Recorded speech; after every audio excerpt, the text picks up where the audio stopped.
people. Welcome to the supplement from the 3rd of November 2024. So first of all, I just wanted to start with a little apology.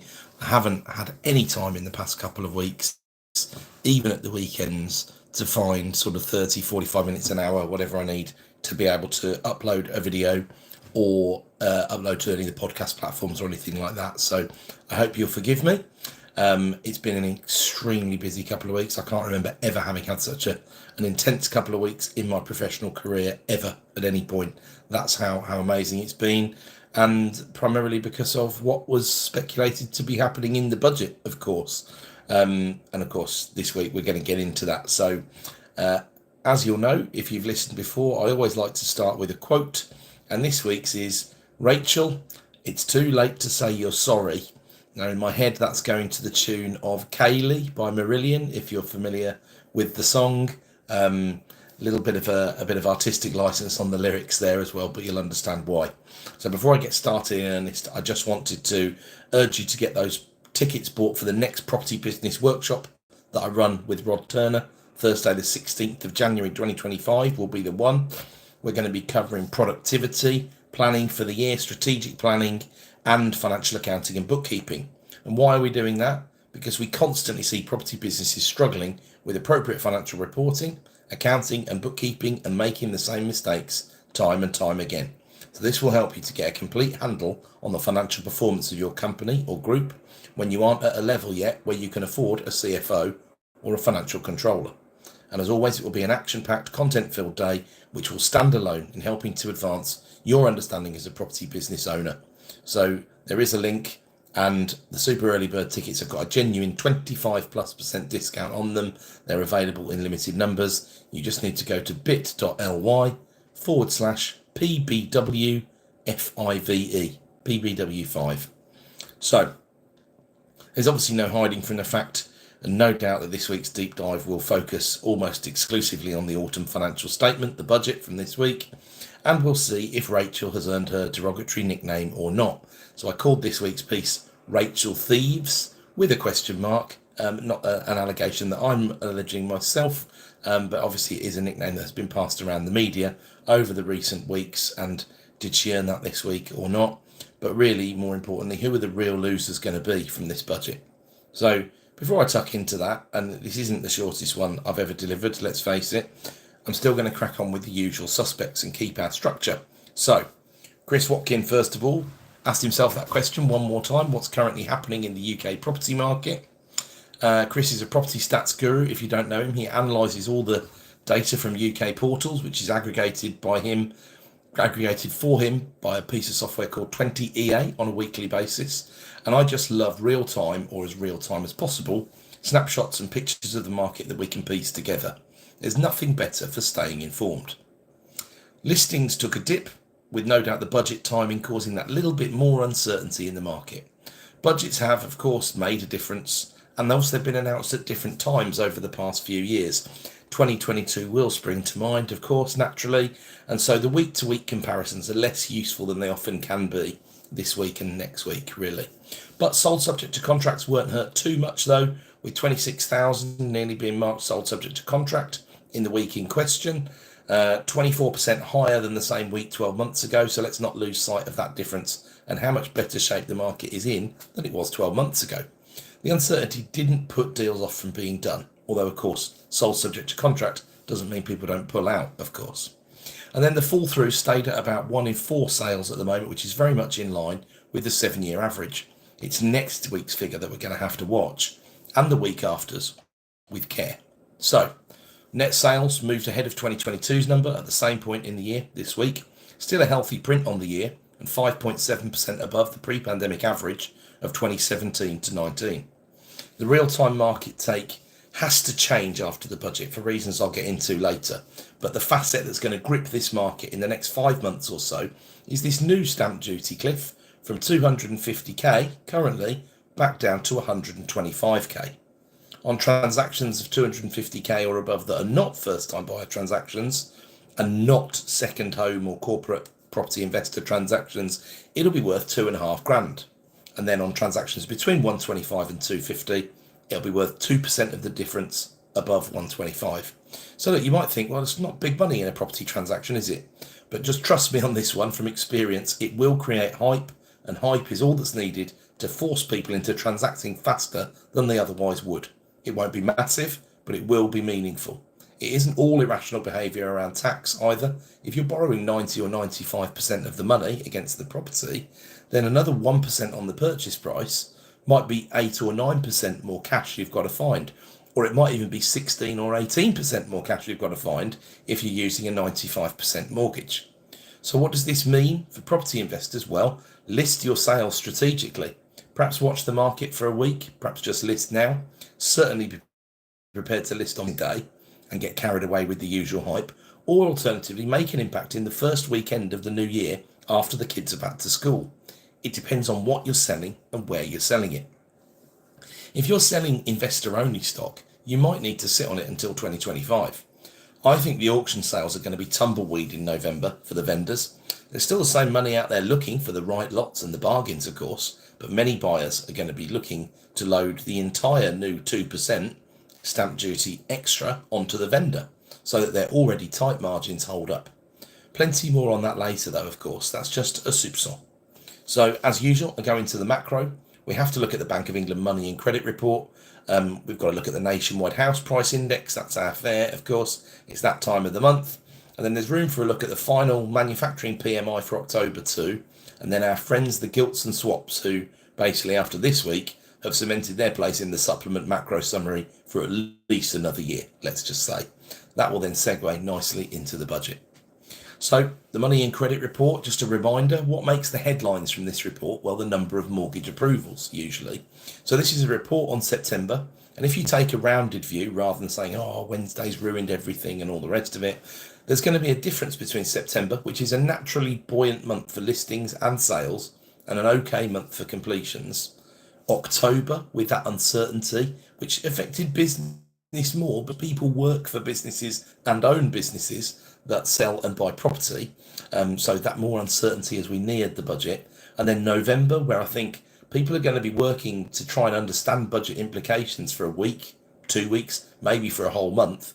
And then December, as it gets naturally quieter, the naturally quieter sales market, but obviously often plenty of completions are scheduled, albeit they're front loaded in the month.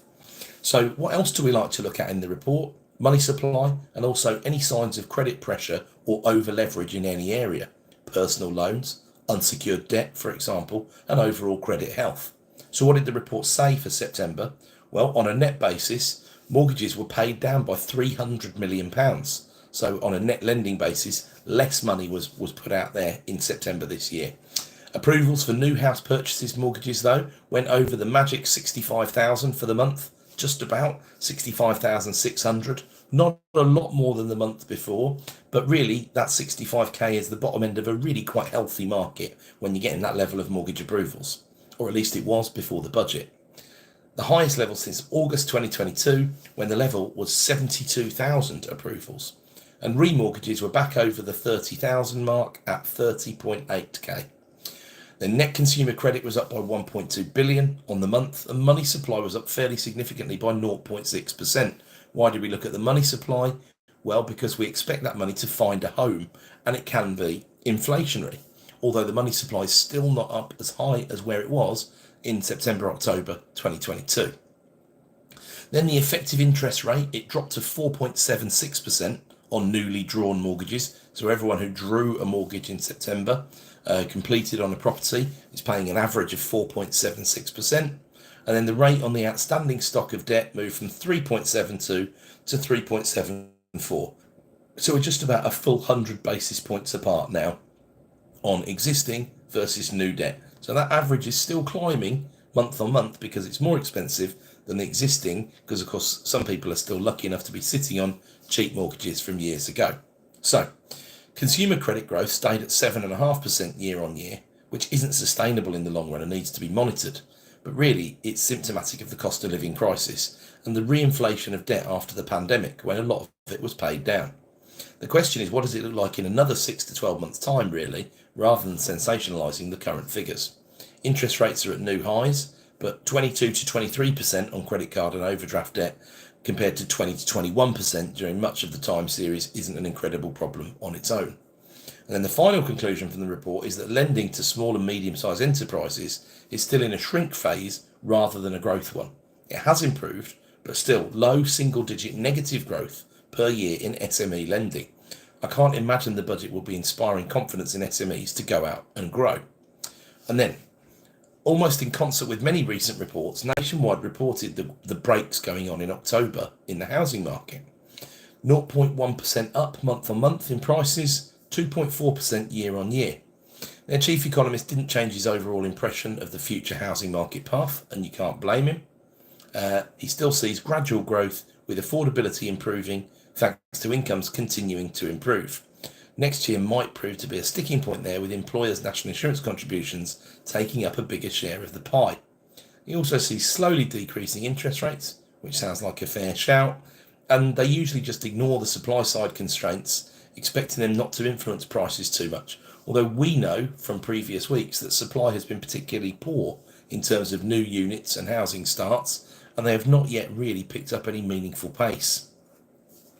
So instead, Nationwide concentrate on the move of the nil rate band in stamp duty for the retail buyers, back from that 250 to 125 that I talked about earlier, and also the first time buyer nil rate, which is coming back from 425,000 to 300,000.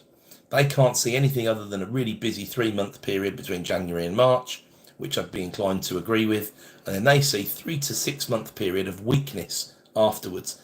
I would say that weakness is much more likely to be particularly truncated nearer to April and early May, but that will play out over that sort of period that they're talking about. They supported that with a nice graph, which I've used as the image. So if you check out my LinkedIn, you'll see the image on there, or the Partners in Property website. So they recognise a lower swing than normal after this stamp duty cliff, based on the fact the numbers involved and the percentages involved are not quite as stark as they've been in previous stamp duty cliffs. In the Midlands, for example, around 10% of first-time buyer transactions will be hit by the transition back down from 425 to 300. It's going to be, as so often these days, the southern regions and the east that it primarily impacts. 40% of the first-time buyer transactions in the southeast will be impacted, so it will vary regionally. And what's their straightforward take at the Nationwide on the move to 5% additional stamp duty? Well, they say the Chancellor announced an increase in the higher rate of stamp duty for additional dwellings by 2 percentage points to 5%, which took effect on the 31st of October. Based on data for the year to June 2024, this would affect around 194,000 transactions, around 1 in 5 residential transactions in England and Northern Ireland. We estimate for a typical buy-to-let purchase, this would add approximately £4,000 to stamp duty costs. Consequently, this may dampen demand in this part of the housing market. So you can do the maths there. They see the average buy-to-let purchase as about 200k, adding 4k to the cost. Now, what I'd love to know is how they think there have been 194,000 transactions in the past 12 months. 1 in 5 of the transactions taking place is definitely not reflective of, for example, the mortgage data, which has suggested that 1 in every £11 or so of mortgage money has been used for buy-to-let. It could be there's a glut of cash buyers of investment property, of course, although it seems an unlikely time for cash buyers to really ramp up their activity. 1 in 5 being second homes is, of course, not the same as 1 in 5 being buy-to-let. And this sort of figure leaves me scratching my head a little, and I'd love to understand more about the Nationwide source data. Perhaps they'll share some more of it in the future. We can always hope. What we do know, though, I think, is that adding £4,000 to each transaction on average will not increase transaction volume of this nature. It just economically won't happen, right? And then quick segue to the PMIs, because manufacturing was also finalised, and I felt it was a bit like the pathetic fallacy, as they would say in English literature. You know, when something bad is about to happen in the story, so it starts raining, thundering and lightning, things like that. So the PMI for manufacturing dipped under 50 in the October final figure to 49.9, the tiniest fraction under 50, and a few basis points below its flash print from earlier in October. Psychologically important? Not really, but a warning signal? Well, possibly. Reduced new order intakes mean output growth was reined in, simple as that. On the bright side, input price inflation eased sharply. Now, this is the first time the PMI has been below 50 for April in manufacturing, and manufacturing has struggled since the pandemic for a whole variety of reasons, but apart from anything else, because demand has gone down for manufactured goods, some of that being cost of living related, of course. So a modest increase in employment, happily, but citations of the wait and see kind of approach that everyone's expecting after the budget. Firms waited, they saw, and not many in manufacturing will have liked what they saw, because there's a heavy emphasis on minimum or wages pegged to minimum in people-heavy businesses, which do the bulk of the employing in the manufacturing sector, of course. As you might expect, though, the next report is the one most hotly anticipated to see the real impact of the budget changes in confidence and forward planning. Okay, onto the bonds and swap markets then. Something approaching a bit of a black armband week, got an entire black top here. We went about 0.2% the wrong way over the course of the week. Monday's open on the 5-year gilt 4.139 and closed at 4.324. Thursday's close was 4.323, suggesting that the market had, by the end of Thursday, absorbed all of Wednesday's news, although the US elections and the Bank of England meeting next week will no doubt have an impact on the pricing once more. The SONIA swaps preserved their discount on Thursday's close in the gilts and closed at 4.028, almost exactly 0.3% below the gilts, as we've seen over the past few weeks. Long may that last, but it needs to. This sees mortgage rates just the wrong side of 6% as a best guess for a limited company 5-year fix. And investment grade yields, on my calculations, climbed to 8.61% at the moment. These are the most miserable figures I can remember for some months in this section. However, 1 year ago, the 5-year SONIA swap was 4.419%, so we do need to put all of this into context. So, have we had a Liz Truss moment or a kamikaze budget? No, we definitely haven't. However, this does provide us with the perfect segue to get on with the deep dive for the budget, which I'll waste no further time in doing. So, I asked that question, did Rachel earn her nickname this week that the meanies in the media had proposed for her, Rachel Thieves? Some will say yes, of course. I'm going to attempt, as usual, to remain apolitical and stick with factual, dispassionate economic analysis. Let's see if I can succeed. It was a long old speech, really. We had the same rhetoric wheeled out at the beginning, which is really starting to grind now on many people listening to it. The 22 billion black hole, the fault of the Tories. I'm sure the comms people feel that we need these constant reminders, but personally I just see it and think, well, we knew the last swap weren't doing a great job, so as a nation, we saw it, we called it out, and we voted significantly with our feet, which is why the Tories took such a kicking. In a week which has seen Kemi Badenoch also elected as leader of the Conservative Party, and a poll was released showing the Conservatives actually ahead, 29, 28, 17, 13, and that's Conservatives, Labour, Reform, Lib Dems, it did feel like the promises from the manifesto, which were largely ridiculous and simply a way of buying their way into power, in my view, were bent so far out of shape that it was difficult not to see them as broken. Growth, growth, growth, you'll remember that. Where would be my current retort if I was on the other side of the house. Not increasing national insurance? Can't really claim to have kept that pledge, can they, anymore? The Institute for Fiscal Studies, noted as one of, if not the most reliable and middle-of-the-road think tanks, wasted no time in saying it was a clear breach of the manifesto commitments. Let's keep the economics really easy here and summarise that part first of all as the biggest impact in one go. So, what happened? Well, a decrease in the threshold at which employers start to pay national insurance on wages from £9,100 to £5,000 for the next tax year. This is significant for anyone employing more than 4 full-time equivalents on minimum wage. So anyone with a wage bill of about 100 grand or more as a really, really rough rule of thumb. Why is that the marker? Well, because the employer's national insurance allowance, the discount applied for small companies, was moved from £5,000 a year to £10,500 a year of employers' national insurance before you have to pay it. So, all of those intending to offer their staff a pay rise next year, if we focus on businesses paying minimum or close to minimum, it isn't about intention but about legal action, of course, are paying 6.7% more on minimum wage. So that's a further increase. 6.7% on minimum will add 1% onto employers' national insurance too at 15%, and another 0.34% on mandatory pension contributions, meaning a staff cost increase of a minimum wage member of staff of 8.05% or thereabouts.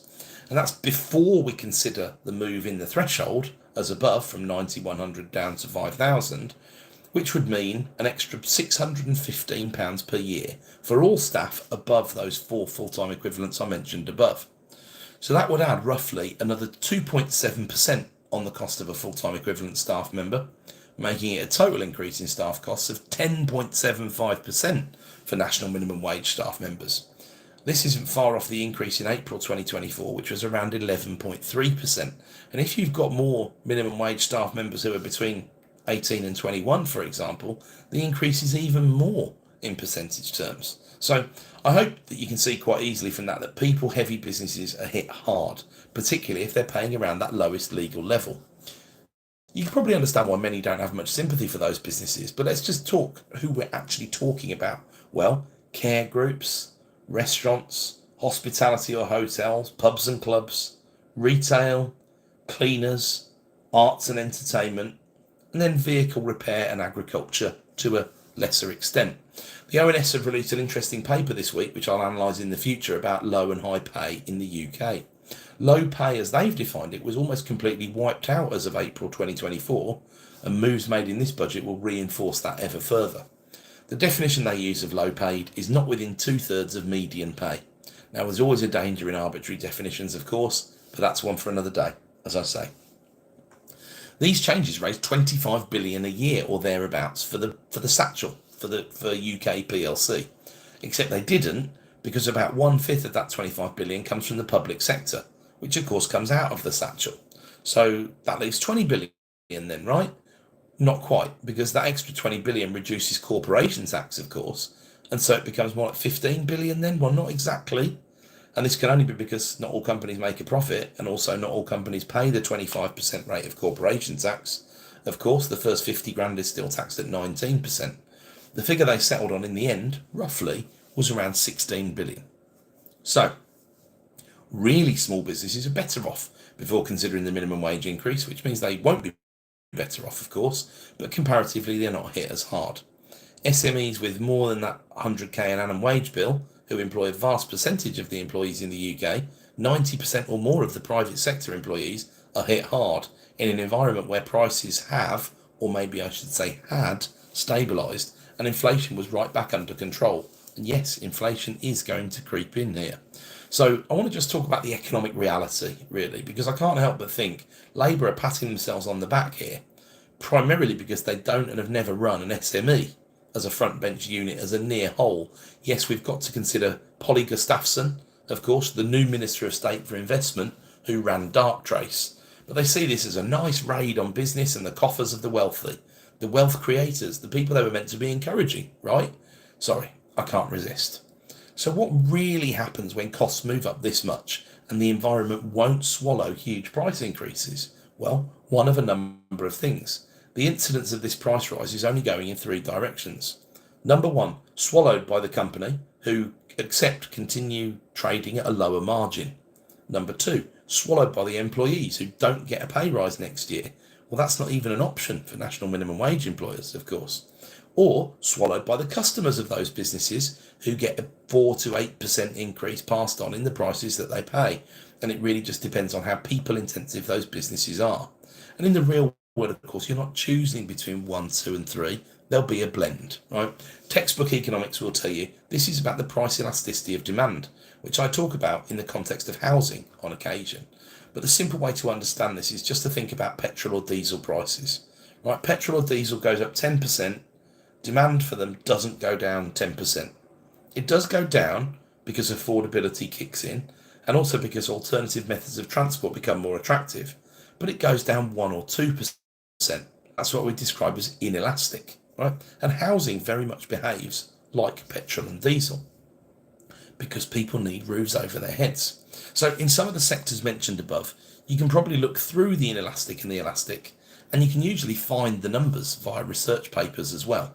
So care homes, for example, well, likely to be inelastic because it involves housing, there's not enough supply, and supply is falling. It reminds me a bit of the rental market overall, to be honest.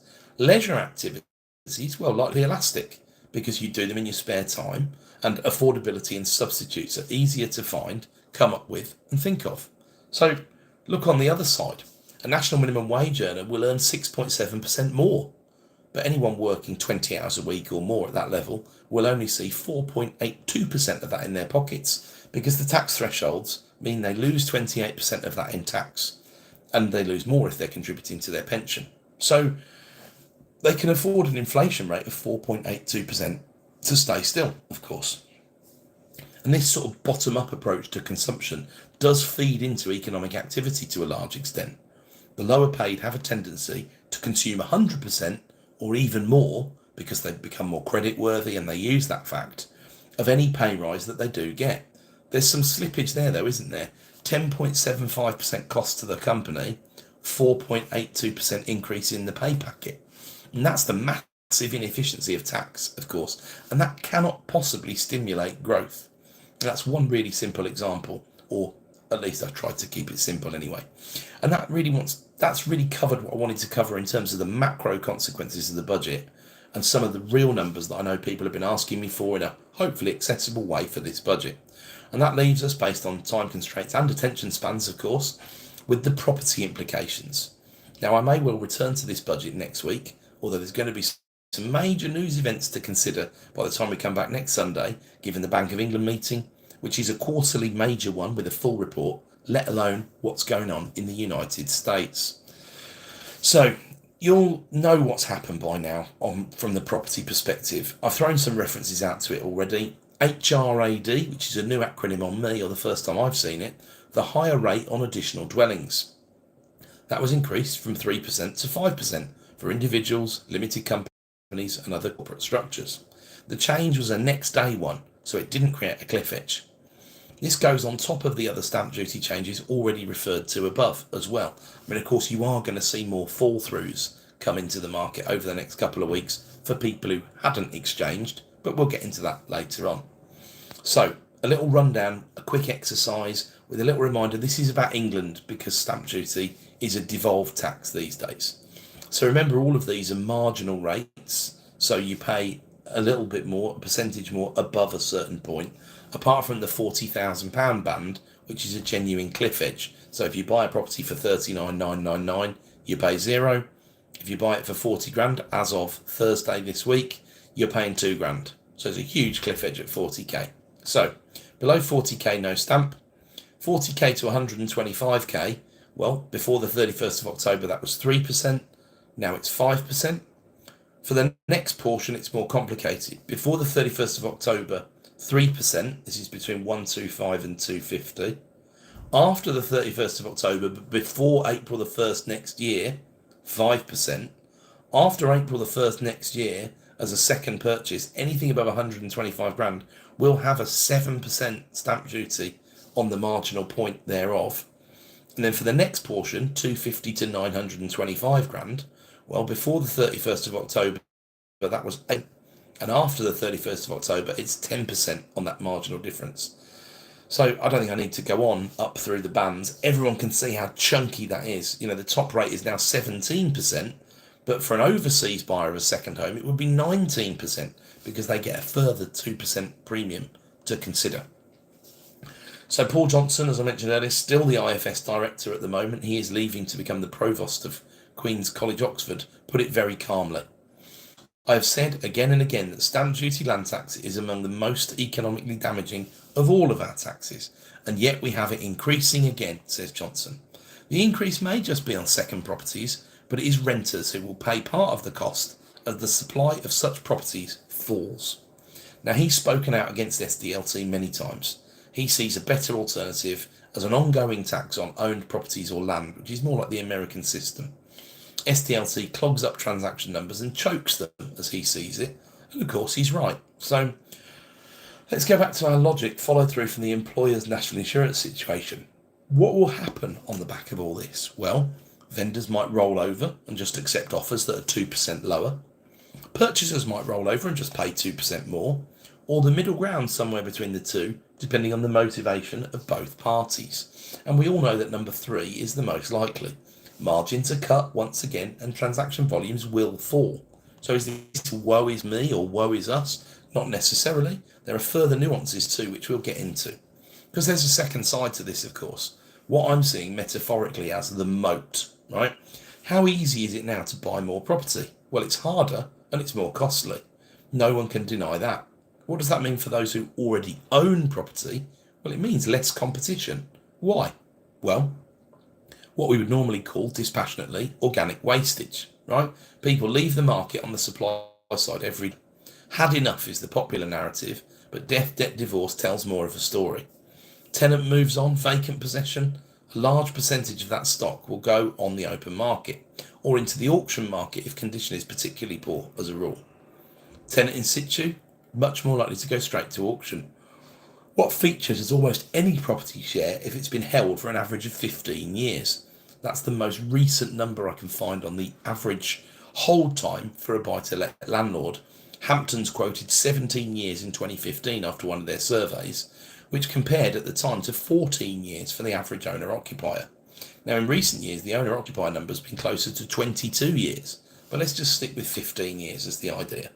What are you going to get over 15 years? Capital growth, right? So there's headroom to play with on exit. Many times we see and are involved in transactions where the proceeds cover the mortgage just about, or the vendor is even needing to go into their pocket. But we're buying professionally, and that's what you'd expect from us. Generally, there will be a capital gain, not changed from a property perspective in the budget as it goes, and some residual equity on the vast majority of ex-rental transactions. So, basic economics again. Less new stock in terms of new supply to the market due to a higher cost of entry. Organic wastage the same. No reason to assume otherwise, or certainly no reason to assume why there would be less organic wastage. Indeed, the theoretical at the moment is that inorganic wastage, other reasons for exits, is up and going up further. And there is a demographic argument that when buy-to-let was booming from 1996 and the advent of the buy-to-let mortgage onwards, that boom period went on to about 2014. So if you tack 15 years or 22 or 25 years onto those numbers if you prefer, you can see when the boom, people will move 25 years on just in terms of age apart from anything else and start to looking at divesting of properties. And that's something we'll have to consider. Some of it's already started happening, but that really lives in the period from 2020 to 2045 as a general rule. So inorganic wastage, so other reasons for exit, is up and going up further. It's harder to quantify because we don't have real-time measures and brilliant sources of data. So it gets a bit theoretical for the moment, although there are some measures that I refer to on occasion that attempt to measure this. For example, Zoopla looks at properties for sale that were listed on Zoopla for rent within the previous few years, which will underdeclare the amount of ex-rental sales, of course, because some will have had much longer tenancies than a few years. End of a cheap mortgage term, not to be replaced by cheap rates at any time in the near future. Well, that phenomenon is going to continue until early 2027, with the majority now all dropped off by the end of this year. I'm talking about all of the old 2-year cheap money and then 40% of the 5-year cheap money. That's the assumption I'm working on. So 3 years left of that phenomenon. And then, of course, a hostile, as far as the landlord is concerned, renters' rights bill going through the Houses of Parliament. In current form, as previously analysed, hostile particularly to student HMO landlords, and probably a lot less damaging than the noise being made on the rest of it in current form. There will be higher costs, though, once again, with a nationwide licensing scheme, of course. We often hear and look at all this from the lens of the landlord. That's natural, of course, but consider the tenant. And back to what Paul Johnson said, it is renters who will pay part of the cost as the supply of such properties falls. What I've attempted to do in the past when discussing this is answer the next natural question. Well, how much of the cost do they bear? And the answer appears to be between 60 and 80% of all cost increases, which is a massive percentage. But of course, the utility of housing is so high, people need it so much, that, as I've taken to say more recently, the only governor on rents is affordability in the relatively near future. There's a further piece of research out this week by the ONS on that front, but with time constraints in mind and one important final section to consider, that will have to wait for another day. And the final section this week, of course, has to be what to do and where are the opportunities. Well, The move came as a shock on the SDLT front. I'm kicking myself because I mentioned it at least twice in the run-up as a likely or a possible, because Labour are always keen to tell us how well they've been doing in Wales, and Wales have a higher rate already, or they had one. Now it's the lowest in the UK at 4%. Scotland has a 6% cliff on the 40k mark on second transactions, and just look at the supply up there. But rent caps also have to be considered. I thought they might move to 4%, but 5% was a genuine surprise. There were no leaks on that one before the budget, but you can understand why. They tried not to move the market as much as possible.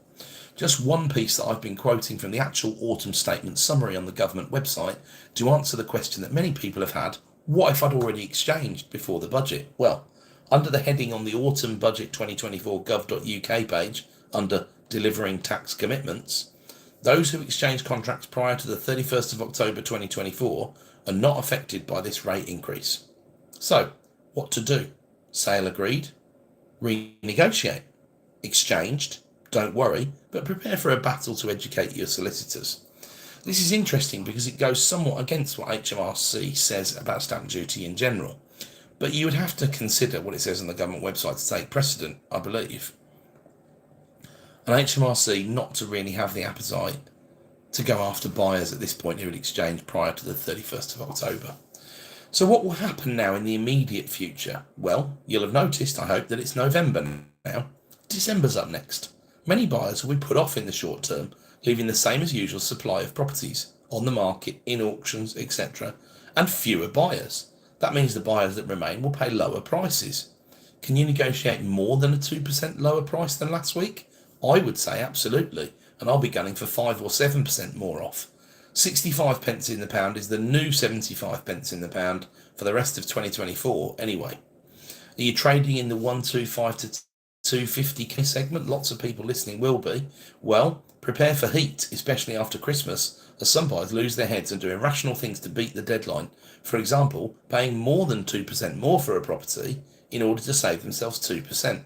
It happens every time and again in these situations.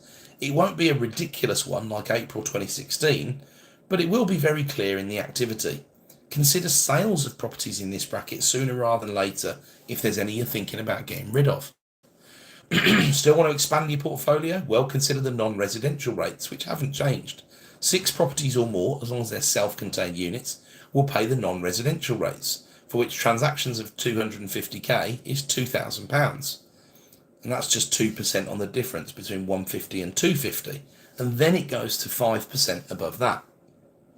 Also consider how much more attractive limited company purchases have got. 0.5% stamp duty on shares has not changed, even if the vendor's capital gains tax position has changed from 20 to 24% on the disposal of those shares. Not a massive increase. But look, people are going to be nervous. They won't trust Labour after this, in my view. I already hear, well, capital gains tax will be going up next year on property. And do you know what? It might do. I don't think this administration will take it much above the 28% where it was, where no one was really moaning about it, before Jeremy Hunt tried a little giveaway to the core voter base before the election and knocked it to 24%. I've got stuck into a large amount of purchases over the past 2 months, which will now calm down to a fair amount. This was due to people selling out of straightforward fear, who might well be left scratching their heads a bit after the budget, if not today, certainly in weeks, months and years to come. The traders say, buy the rumour, sell the fact, which might have been a better quote for me to have used this week. But I'll stick with my ode to Rachel and her efforts, throughout which we need to keep calm and carry on. So before I wrap up one more time, a reminder that tickets for the next Property Business Workshop are out, Thursday, January the 16th, 2025, with some fantastic subject matter: planning strategically, efficiencies, financial accounting and bookkeeping. No, it's not how to use Xero, but it's how to ensure reporting is set up correctly and how to monitor it on an effective, ongoing monthly basis. There are still super early bird tickets with a 25+% discount on them. Once they're gone, they're gone. Rod and I hope to see you there. You can buy one at bit.ly/PBW5. There's only one way you can deal with this ongoing noise and excitement. Keep calm, always read or listen to the supplement, and carry on. And can I just ask those who are listening, please, as well, to give this video a like, a share, a subscribe. It helps the channel massively. Thanks to everyone who's tuned in today. I'm now going to attempt to answer some of the questions and comments that I got in the live chat. So thanks for those who left positive comments. Quick question. Someone says, I was fairly quick to criticise the Liz Truss tax cut bonanza mini budget. Are you aware the Bank of England was heavily sell bonds in the run up to the mini budget? Daniel, this is fascinating because there's a conspiracy theory being pumped out there at the moment. I would be very cautious of the sources that you're listening to and you are taking as a fact, taking as read, because that is an outright lie and an untruth, right? When the Bank of England sell bonds, apart from if they have to act in an emergency, which was after the Liz Truss mini budget, not before, they go to the market and they have to indicate exactly what they're going to do when it comes to buying and selling bonds up to a year in advance. So the story that's going around, which is sort of nearly true, is do you know the Bank of England sold some bonds the night or the day before the budget or whatever? Do you know that Liz Truss and Kwasi Kwarteng, had they bothered or had the nous to look it up, would have known that those bonds were being sold because those bond sales have to be announced months in advance? I don't suppose that you do, otherwise you wouldn't have left a comment like that. So I genuinely, and this is not directed at you, Daniel, it's directed at anybody who's falling into conspiracy trap theory holes on the internet, who liked the sound of the Liz Truss budget. Most of these places you're getting your sources of information from are funded by the right and by very wealthy people who would have loved a tax cut in Liz Truss's budget, but the reality is we couldn't afford it. And it wasn't even about the size of it, it was about the fact that you had the two most senior politicians in the country not following the checks and balances that were put into place for them. So did the Bank of England react fantastically to the Liz Truss situation? No, not really. They didn't. They didn't do a brilliant job. They didn't do a terrible job in the end, and they mopped up quickly enough. But they didn't do a brilliant job. Was it some kind of conspiracy? No. Liz Truss is a moron and a lettuce, and she had no idea what she was doing and what that budget would do, which if you'd run it by someone like me, not even an internationally renowned economist by any stretch of the imagination, I could have told you exactly what would happen. The gilt markets would go into meltdown, right? So please don't go around spreading things like that over the internet. Misinformation does not help anybody, right? And then, yes, she wanted to review the Bank of England mandate. Well, the idea of not making the Bank of England independent, right, making it non-independent, Donald Trump's going for that at the moment, isn't he, with the Federal Reserve? Because, of course, the Bank of England and the Federal Reserve had brilliant track records when they weren't independent, didn't they? Oh, no, they didn't actually, did they? Because we had things like Black Wednesday and complete meltdowns and 15% interest rates, which within a week were cut to under 9% because the people in charge in government were so clueless that, unsurprisingly, getting four absolutely world-class economists, in the case of the Bank of England Monetary Policy Committee, as independent people on the committee, and then, granted, perhaps not the greatest governor, or certainly in terms of his economics pedigree, but some very, very capable people from within the bank as well, have then had to deal with much, much more difficult things than, or at least things of equal difficulty as the ERM and leaving of the European Monetary Union and all the rest of it that went on in the early 90s. They've done a far better job coping with things like Brexit, the pandemic, and the other bits that they've had to deal with, the financial crisis, over the past 20 or 25 years. So reviewing the Bank of England's mandate, Liz Truss also said, I think we should take more examples from the economy of Japan. Go and have a look at Japan. They haven't grown in 3 decades.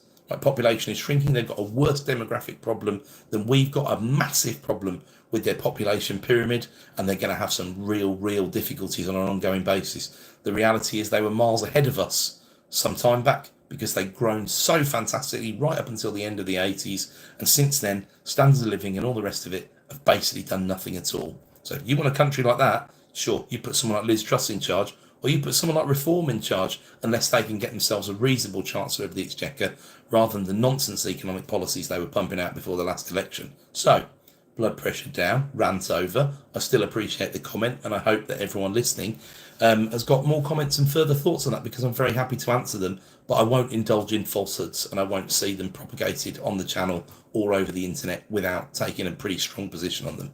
Right, and then one more comment. The stamp duty ban change is going to be really detrimental to the market in any area besides up north.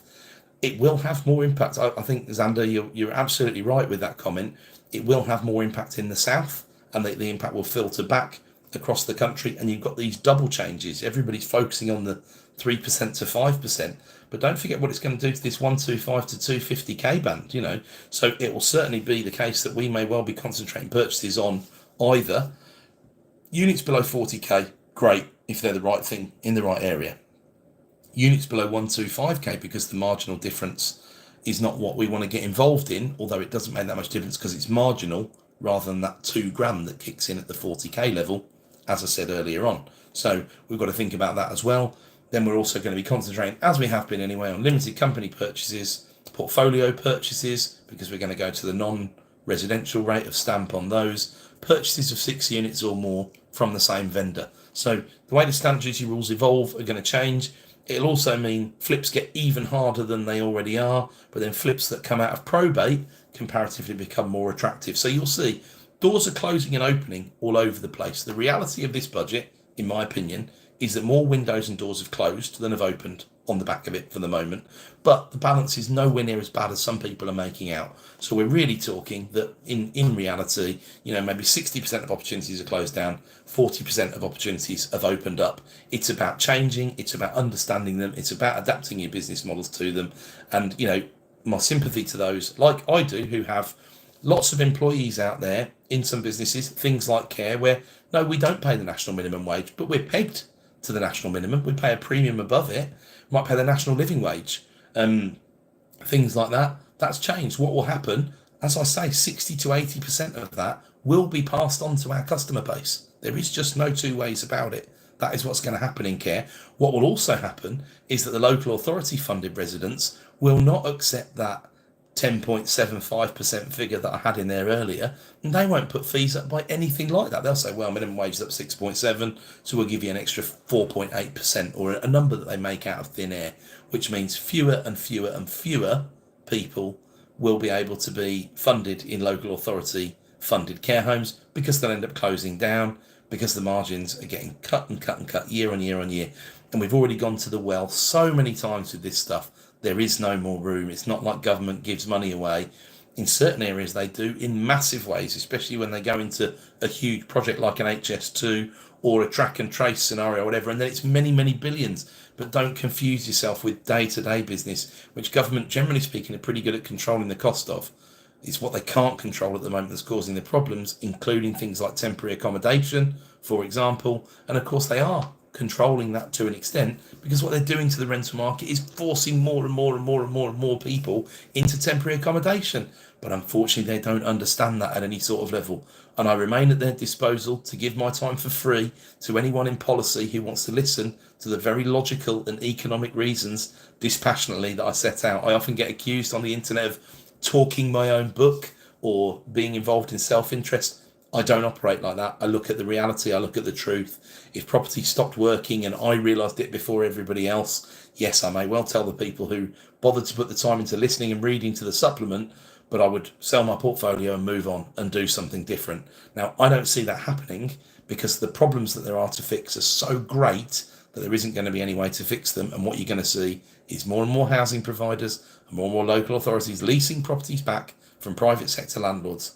That's my view, and I'm sticking with it, and that's why I'm staying in this market. Apart from anything else, I'm not here to apologise for making a profit, but people have no idea how thin the margins are that we operate to, and a 2% increase in stamp duty, which is really a 66.66% increase from 3% to 5%, will make a big difference to what we can do in terms of our volume and in terms of the offers that we make. So that's enough for this week. I appreciate people who have contributed and left comments, positive ones that I can actually answer to, rather than some of the weird ones that I tend to get on these lives. But one more request, just for a like, a comment, a subscription to the channel. I'd really appreciate it. Thank you. I hope to see you again next week.